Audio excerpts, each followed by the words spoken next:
Hello, I'm Wayne Visser and I'm Director of CSR International, and I'm here today in Shanghai with Sam Lee, who's the founder and CEO of InnoCSR. Welcome, Sam. Hi.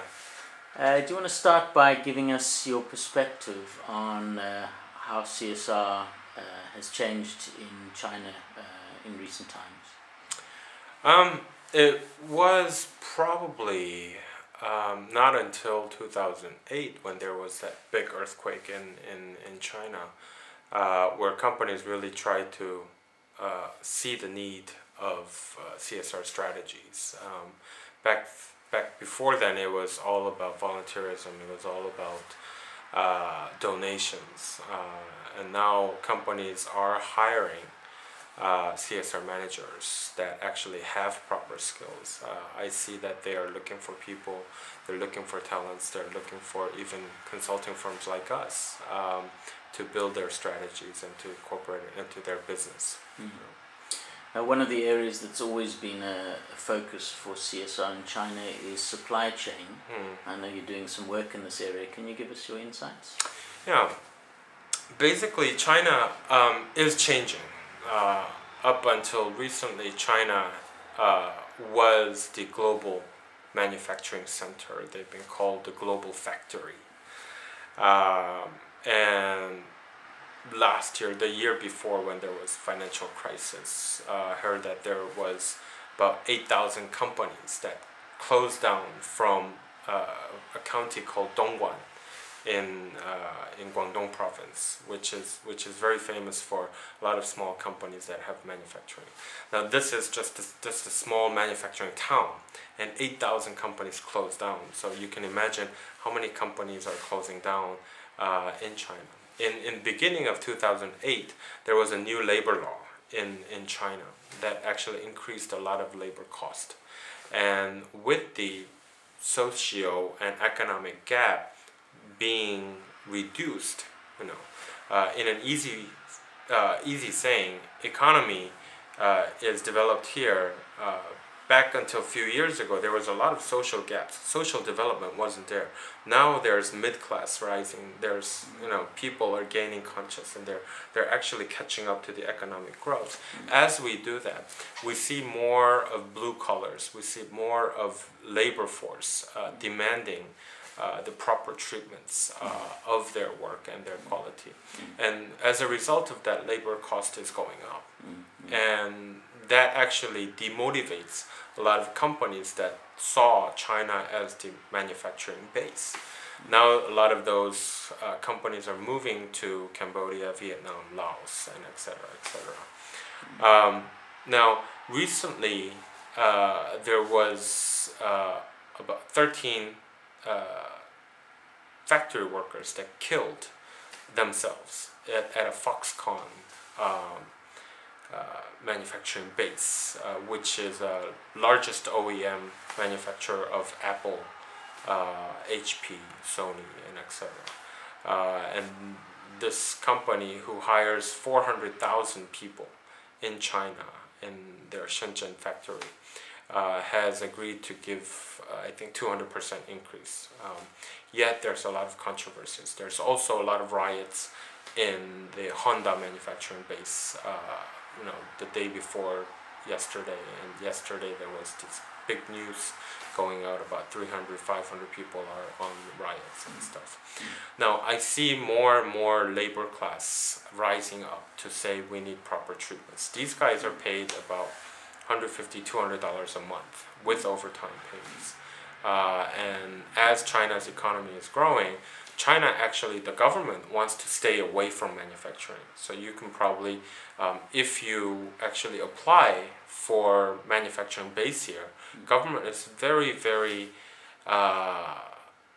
they don't like it. There's a very big chance they won't, they would approve these manufacturing base. It's not a matter of money anymore. It's not a matter of investment anymore. It pollutes, there's labor issues, and etc.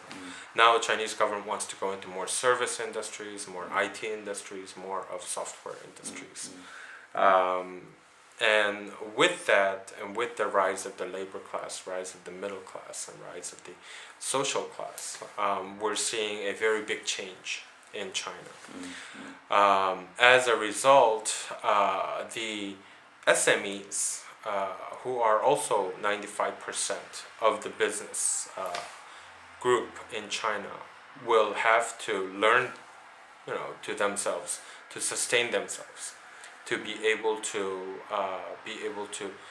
compete with international competitors, to compete with low-cost manufacturers, to compete with those with the technologies and etc. They need to find themselves, their core competency, and that's not cheap labor is not that anymore.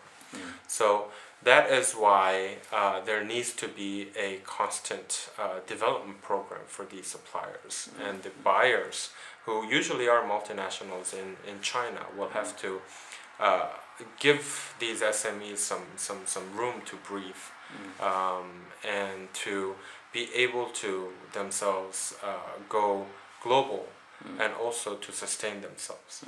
But the reality is, number one is low cost price, second is quality control, and then they look at sustainability or the long life of the SMEs.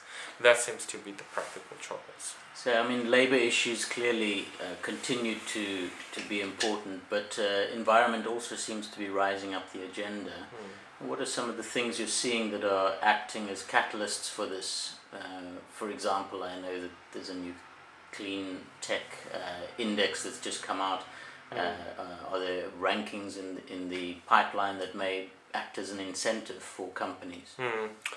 The green is a global trend, right? And China also sees green as a new way for themselves to get rid of global factory perception, and also to lead the global economy, especially Asian economy. So I see, starting with Beijing Olympics, starting with Expo, starting with in November they have Guangzhou Asian Game. There's a lot of these pollution controls, and the last year Premier Wen Jiabao has expressed that China will cut a certain level of CO2 emission by 2020. So they have a lot of dedication. There's a lot of incentives for green industries. There are a lot of motivations for China to become the global green investor and green leader. Now, I heard that for a fact that this year alone they're using 10 times what total EU is investing into green industries. So China is investing very heavily, and it will be a big trend. Now, what we're doing at the moment is we're trying to actually see what are the differences between the headquarters and their operation in China for multinationals in terms of greenness. So we're assuming that even though you might be number one green company at home, you could probably be number 96 here. And we're also trying to see who are the top number 1, 2, 3 green companies in China, and what would actually that ranking would probably give some practical implications to the business world, saying if you want to launch a green product, what do you need to do? And if you want to become a green company here, then what do you need to do?